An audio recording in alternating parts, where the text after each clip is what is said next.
Yesterday, I spent most of the day at McLain with our team there, with our teachers and other team members there.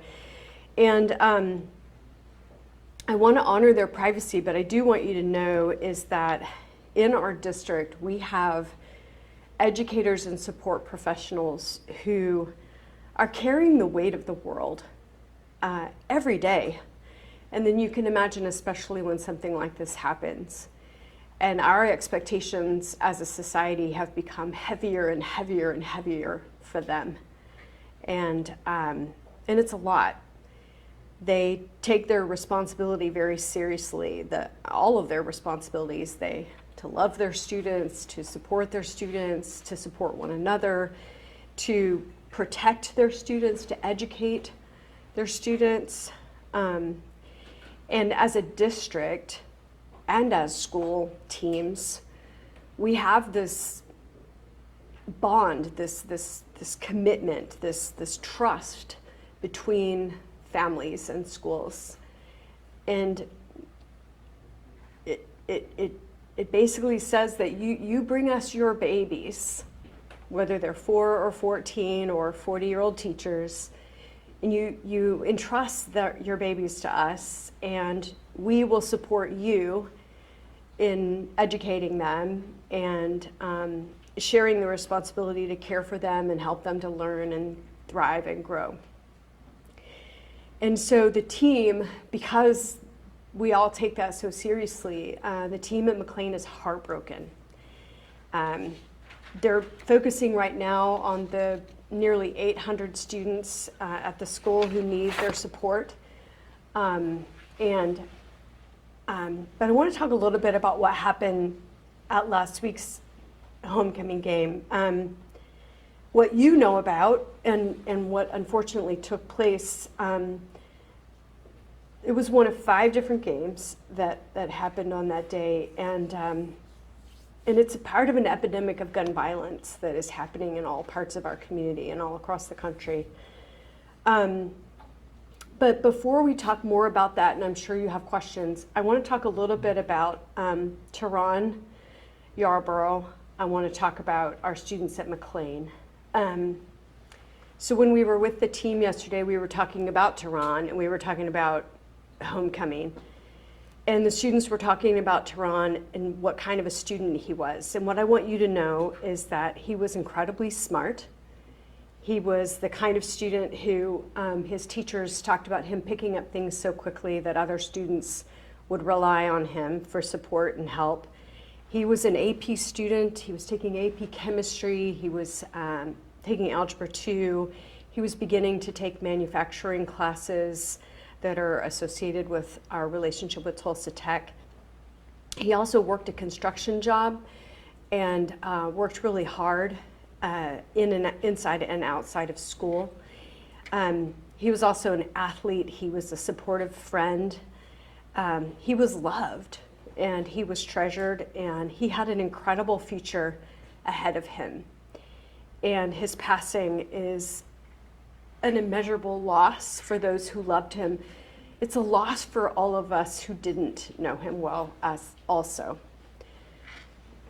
So I asked one of his teachers if there was anything she would want people to know about Tehran, and I want to share directly what she said.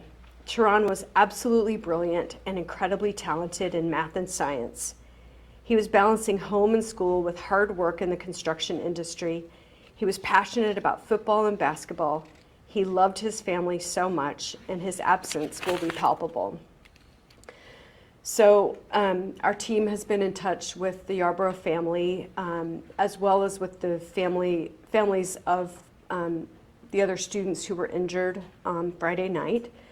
We do have a student who remains hospitalized, and a younger student and her older sister who were injured, who were treated and released. They're recovering well physically. So before we open up, I also would just want to talk a little bit about McLean Homecoming, because I don't want that lost either. First of all, we didn't win, but it was close. And the team, the football team is strong this year, and they played a great game. But also we had the Marching Soul, the Ladies of Essence dance team, the Titan Cheer, and the JROTC, who all did an amazing job and had worked really hard getting ready for the game. There were multiple pep rallies and all the Spirit Week, kind of homecoming week activities that you may remember from school, that you've perhaps even seen your own children go through. These young people and their coaches and their teachers and their sponsors worked so hard, and they did their community proud, and they had a great night. It was a beautiful, beautiful evening. And the halls of McLean right now, as we've been walking through them, they're so full of decorations from homecoming. And so many students were involved with the celebrations. And so I share this because it's just so important for Tulsans to know who our kids are. They need to understand that McLean is a beautiful school with incredible people, students and adults alike, who are working really hard and deserve nothing but our love, our respect, and our care.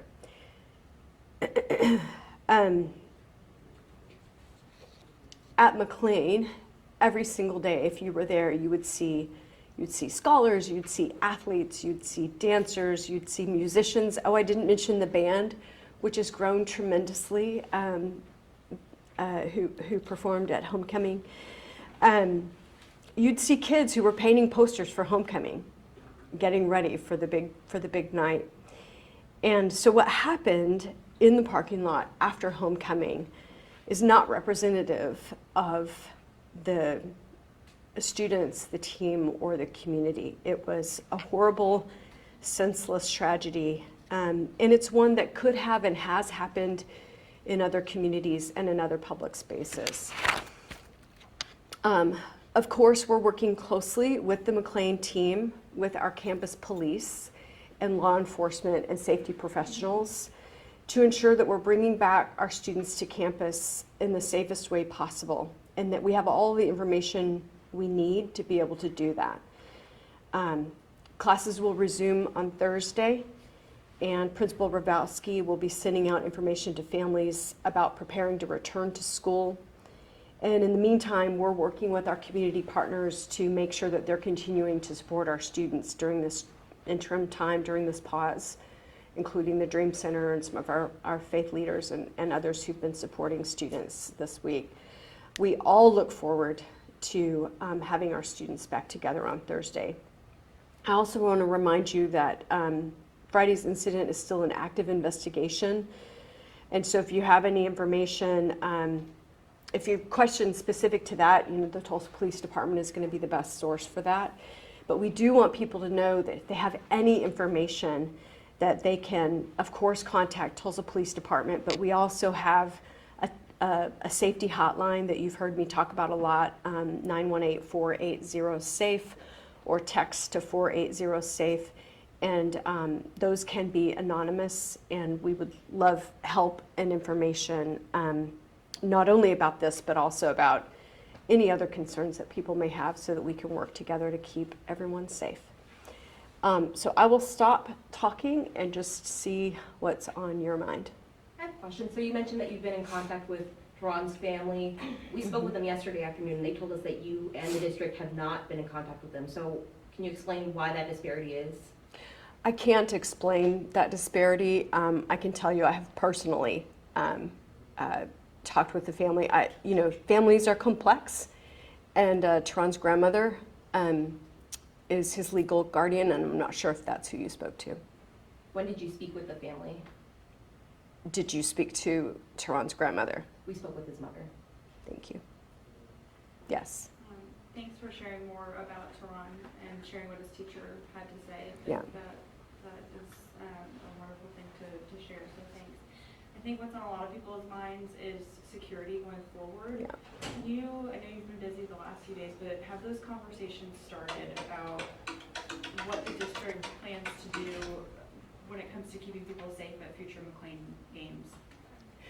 Yes, and I would say it's what are we going to make sure we continue to do to keep people safe, and what else do we need to understand about all schools and activities of all kinds. And I think that what I want you to know is that we,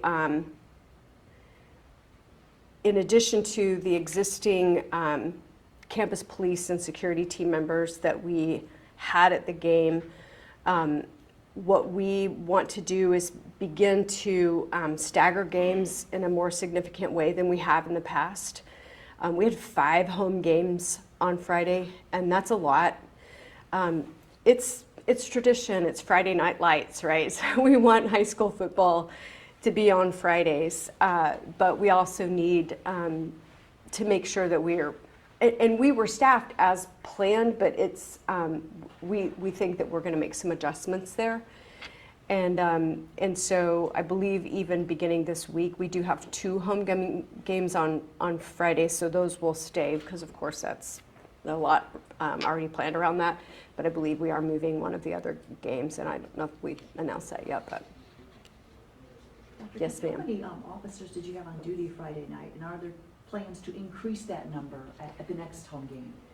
Yes, so we had, there were 3 security professionals at the start of the game, and then there were 3 additional folks who joined, who were there later after one of the other games concluded.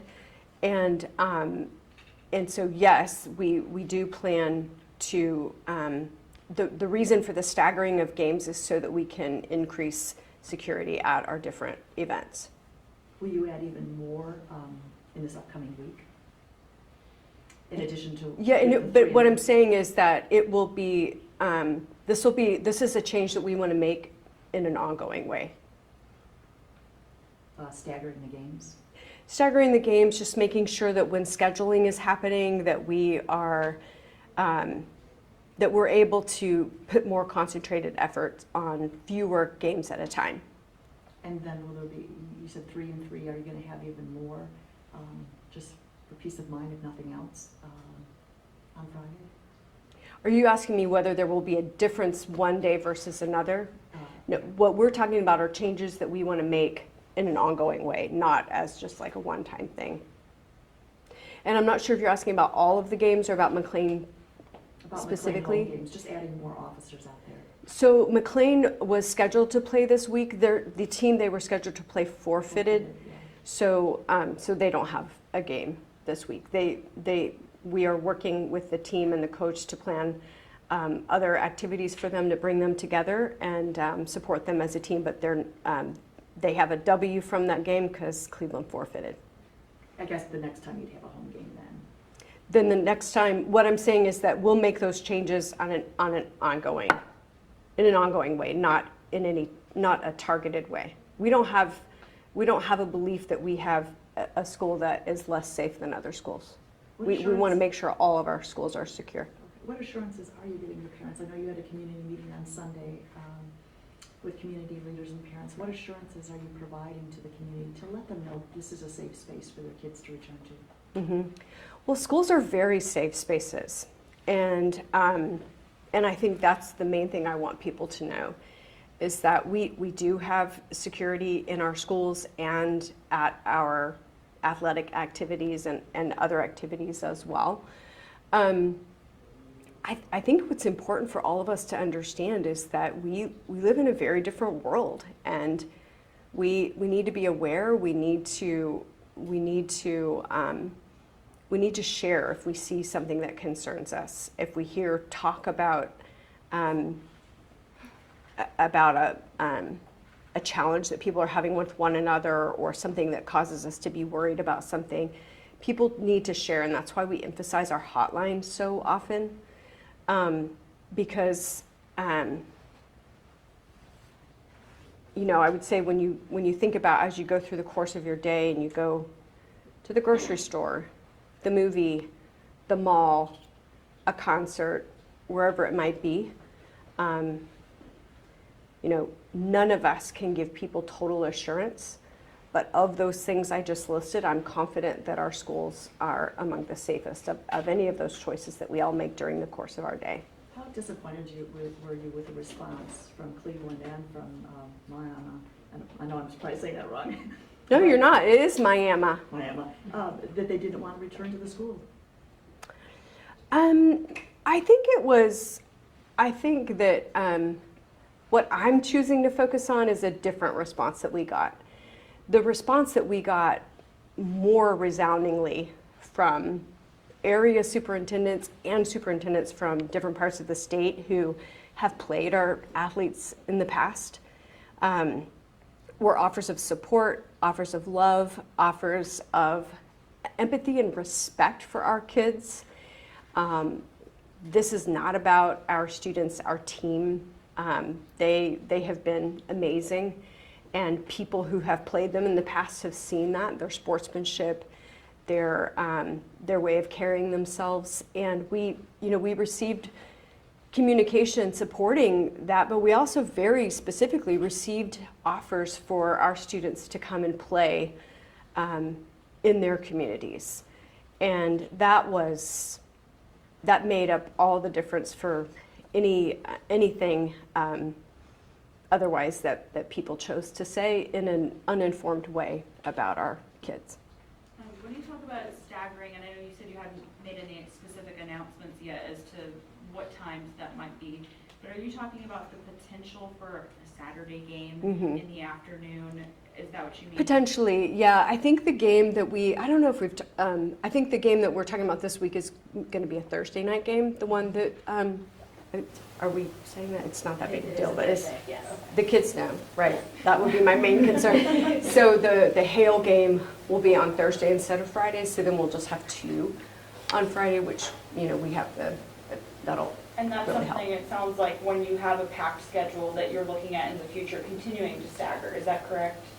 Right. Okay. So that not only for, this season, obviously we'll have to make some adjustments, but then on an ongoing way, when we're doing scheduling, just making that part of the design from the beginning. Gotcha, so that'll be a change going forward. Yeah. And then can you talk about what efforts TPS did make when it comes to Cleveland? I've been told there were several offers from TPS. We can have the game here, here, and here, and we were just told no. Is that? Right. Yeah. We did offer alternative locations, time, so forth, and they chose to forfeit. Is there even the opportunity for another McLean home game? Because Wagner just announced that game got moved to Wagner, which just leaves Sky to Took. What do you have to say about that? So what do I have to say about that? Is there even going to be another McLean home game at this point? I don't, well, if you're asking me whether they're going to play at home versus being the home team, which, whether they'll play at home, I don't know.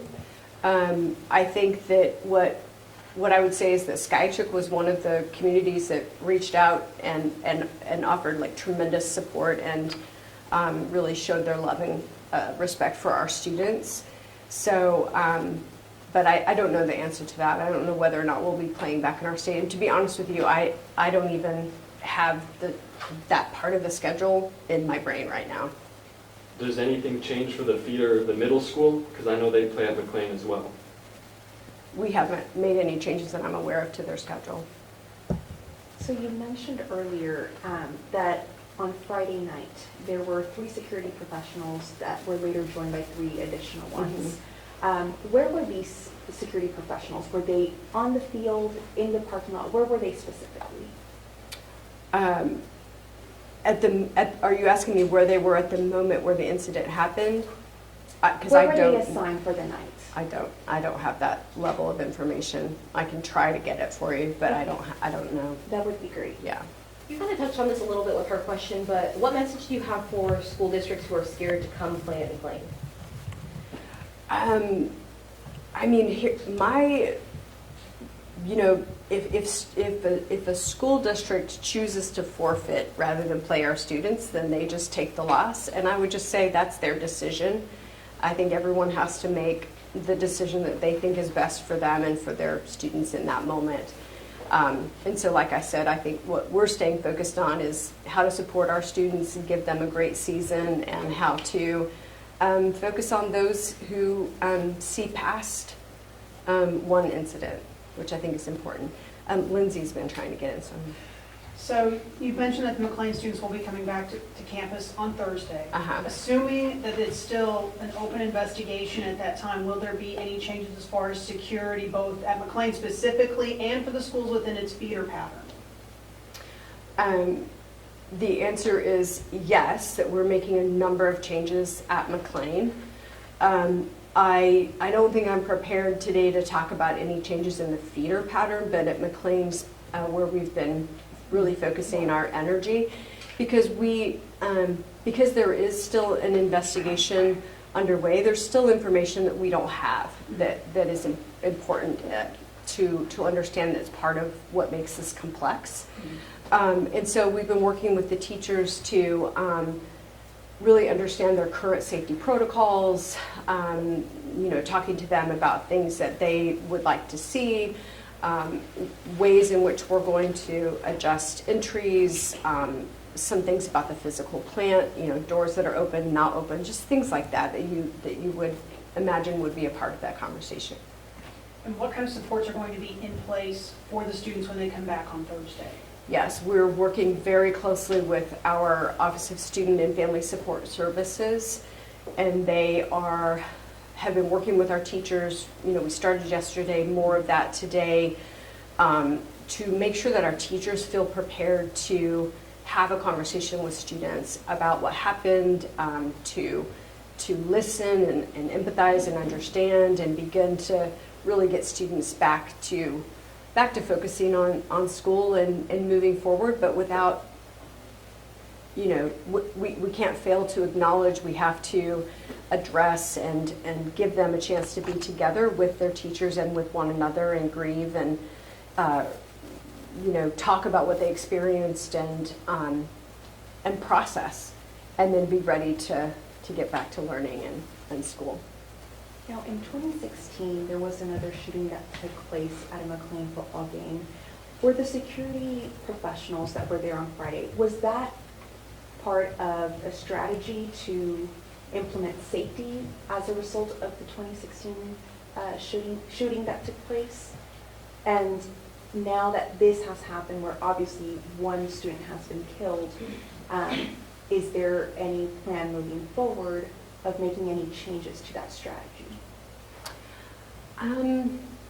Well, I would say that while I was the superintendent, it was 6 years ago, and COVID was between the two, so I don't know that I can speak to what changes would have happened after that incident from a security standpoint. I do remember there was a response, we did make adjustments, and I'm confident those adjustments were carried forward, and this is just a continued evolution of that, but I don't think I can speak to the specifics about it.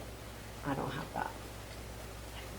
Given that there have been violent incidents at McLean dating back to, as far as I know, the 80s, is there any consideration, any talks, and I don't know if any decisions have been made, but is there any discussion right now about the possibility of playing, when McLean has a home game, choosing a neutral site to play and just not playing at that stadium in the future? Is that part of any discussion right now? Well, first of all, I don't know what incidences you're talking about. I mean, the one we were just talking about was 6 years ago. So, I mean, any implication that we have, that an unsafe situation, I think, is putting the emphasis on the location rather than understanding that we live in a part of a city that has seen an increase in crime, and there's that's a challenge, and this was something that happened after the game in the parking lot, and so we're going to do everything that we can to make an adjustment there, but I'm, those are the two incidences that I'm aware of, and I don't want to speak to things that happened, decades ago. Well, I know more recently, 2007, there were several issues in basketball and football, whether they be fights or incidents with guns, just several different situations, and I don't want to detail them all right now, but we remember covering those, county specifically, but our newsroom. And I guess the broader question is there a consideration for neutral sites for home games? No. Okay. If you're asking me like on an ongoing basis, we'll be making adjustment to where McLean plays their home games. No. That's not something we're talking about. What is the What is the relationship between TPS and TPD, and what is that conversation looking like right now? We have a very strong relationship with Tulsa Police Department. We have an informal and a formal relationship with Tulsa Police Department. And so anytime something happens, we stay in close touch. We have our own campus police, so our police chief is the primary point of contact, although, you know, I speak to Chief Franklin as well at times. And you know, last week I actually reached out to the mayor prior to any of this, just generally about safety. And really, he and I talked about, you know, some of what we see happening around the country, what we've done, what they've done, and talked about potentially coming together along with some of the other Tulsa area superintendents and other safety professionals to expand on our work together. There's really been a gap of leadership in that area in the state of Oklahoma, and so we need to step in and fill that and collaborate with one another proactively. When you say a gap of leadership, what do you mean specifically? I just mean that typically you would see more than just like a, you know, a sort of demand that people do things that they, of course, are already attempting to do. If you're a leader and you have concerns about schools and safety, you'd make an investment in those. You would bring people together. You would lead. You would show leadership, and I haven't seen that happen. I think it's a problem. Dr. Gist, I really appreciate you taking the time to answer our questions, and, you know, we've been asking it for a couple of days to hear from you, and, you know, we've gotten statements and things like that. Can you just explain for people why it took 4 days for us to hear from you? I did explain that, and I'm happy to tell you again.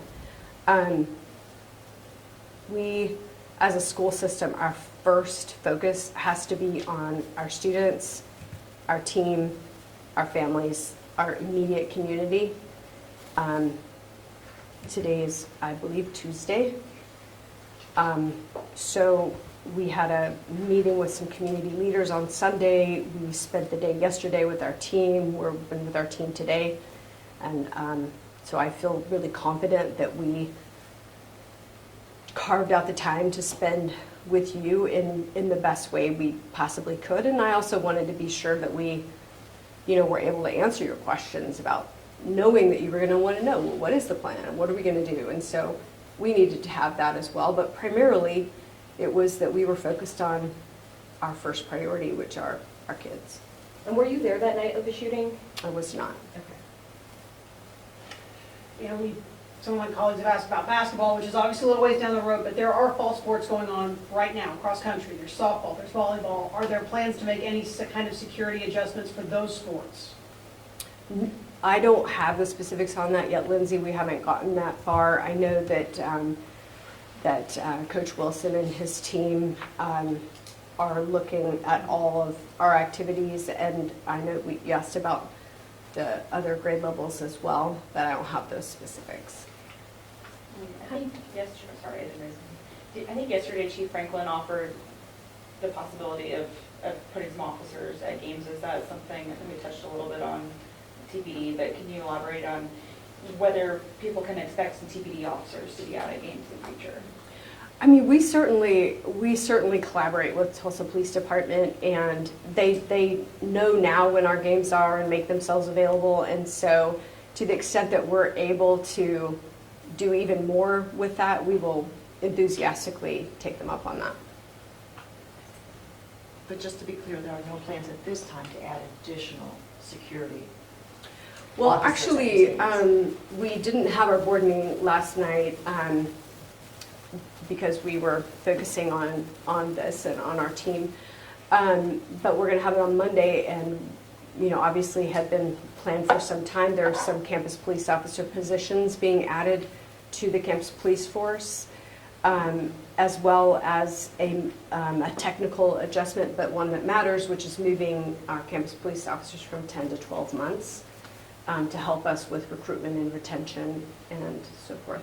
Are those positions being added in direct response to the shooting? Oh, no. Okay. I mean, this was on the draft agenda, 2 weeks ago, so, I see, thank you. I mean, I think so. It's, And do you know how many more positions are? I believe it's 3 Okay. full-time and We then, can follow up. yeah. Okay. Now, yesterday, obviously was the first day that you guys announced that there was going to be no school. Students had access to pick up lunch if they needed or support services. Were those support services available today? Yes, yeah, and students, there were Have they students. been coming? Yes, I mean, not many, but they've been around, certainly up there, seeing one another, seeing their teachers. So there have been students around, yeah. And we ran the buses as well, in case any of them wanted to catch the bus. Was the decision to keep the school closed until Thursday in any way connected with, because there has not been an arrest on this, in this case, the suspect's still on the loose, so is it a safety concern, a security concern? I don't know that I would go so far as to say there's a security concern exactly, but certainly it factors into our wanting to make sure we have the right information as we were making the decision about bringing students back. And so we felt like there was a lot that we didn't know and needed to know before we did that. And so I would say that the things that we were doing regardless. And so, yes, but I don't want to overstate that. And I don't want anybody to think that we're fearful about that or anything, but it certainly was on our minds as we were planning what we do this week and how we do it. And do you have knowledge of the suspect's connection to McLean? Is it a former student or someone that graduated from here? Or do we know what the connection is?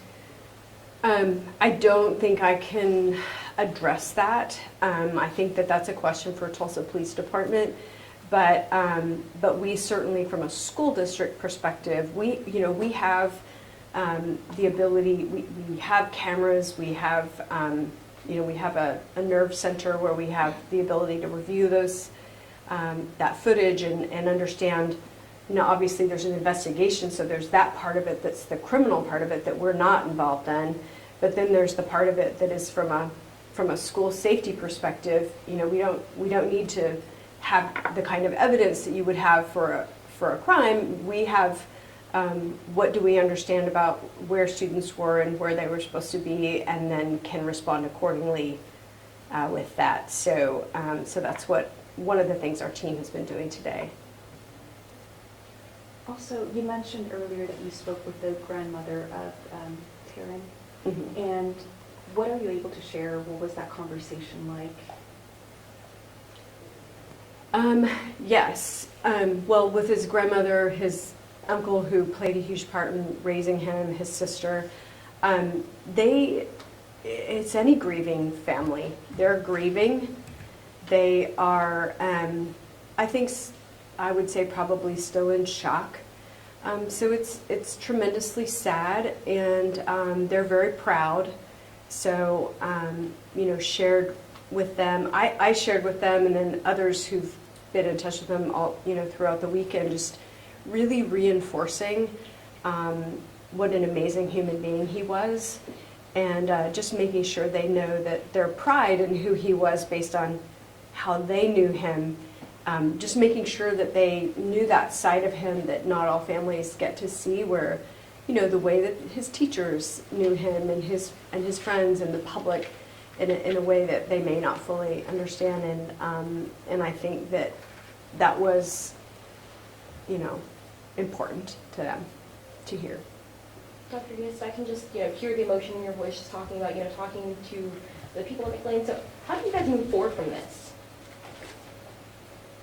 I will tell you, I said this at the beginning, and I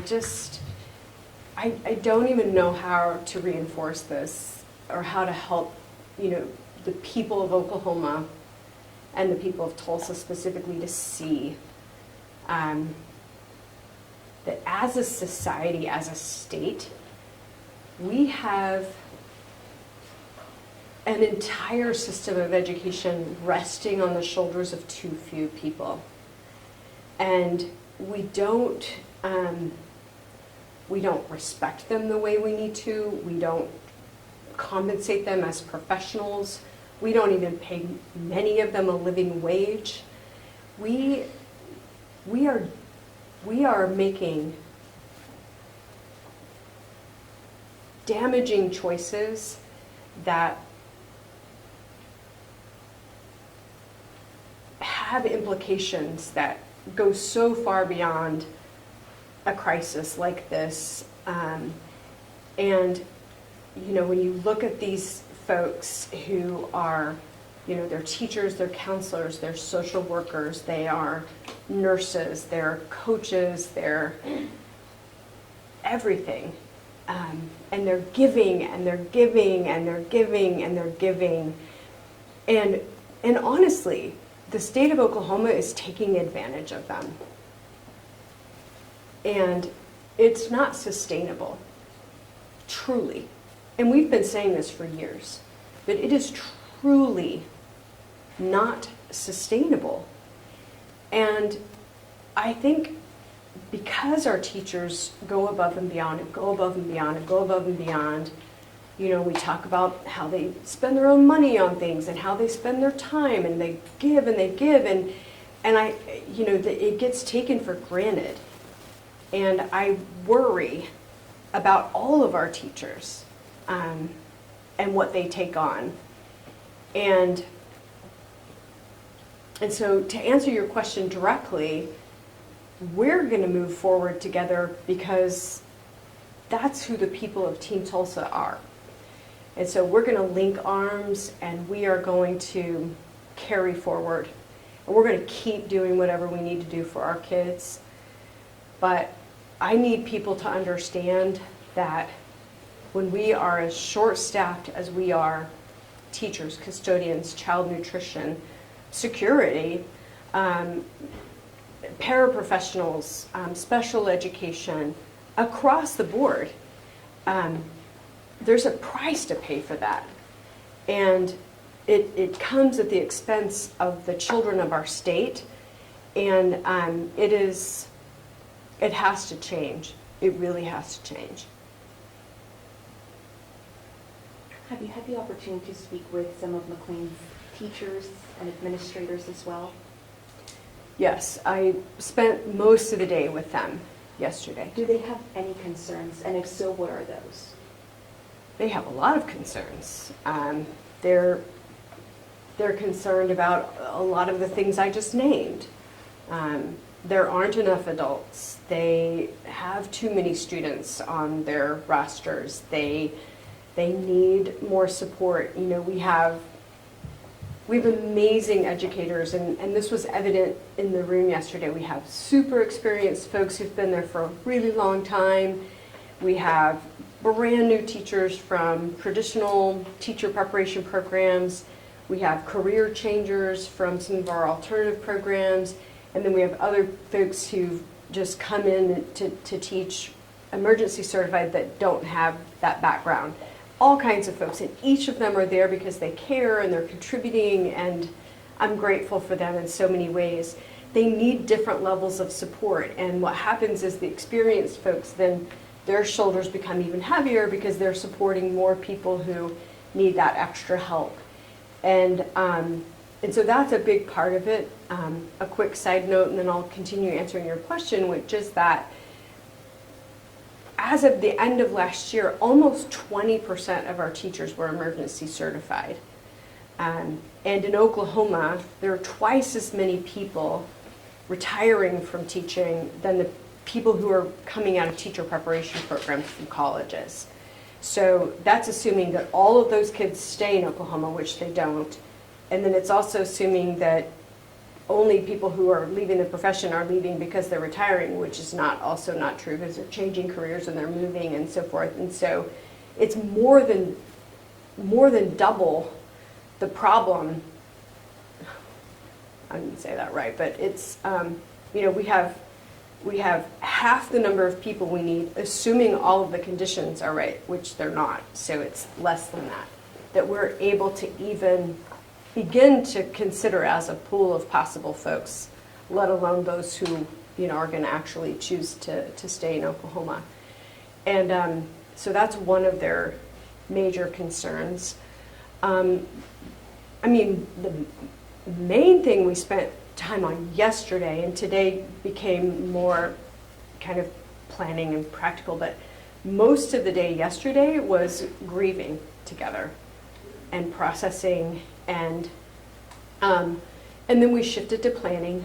So some of that began, and then more of both of those actually today, but really making sure that they were prepared to bring students back safely.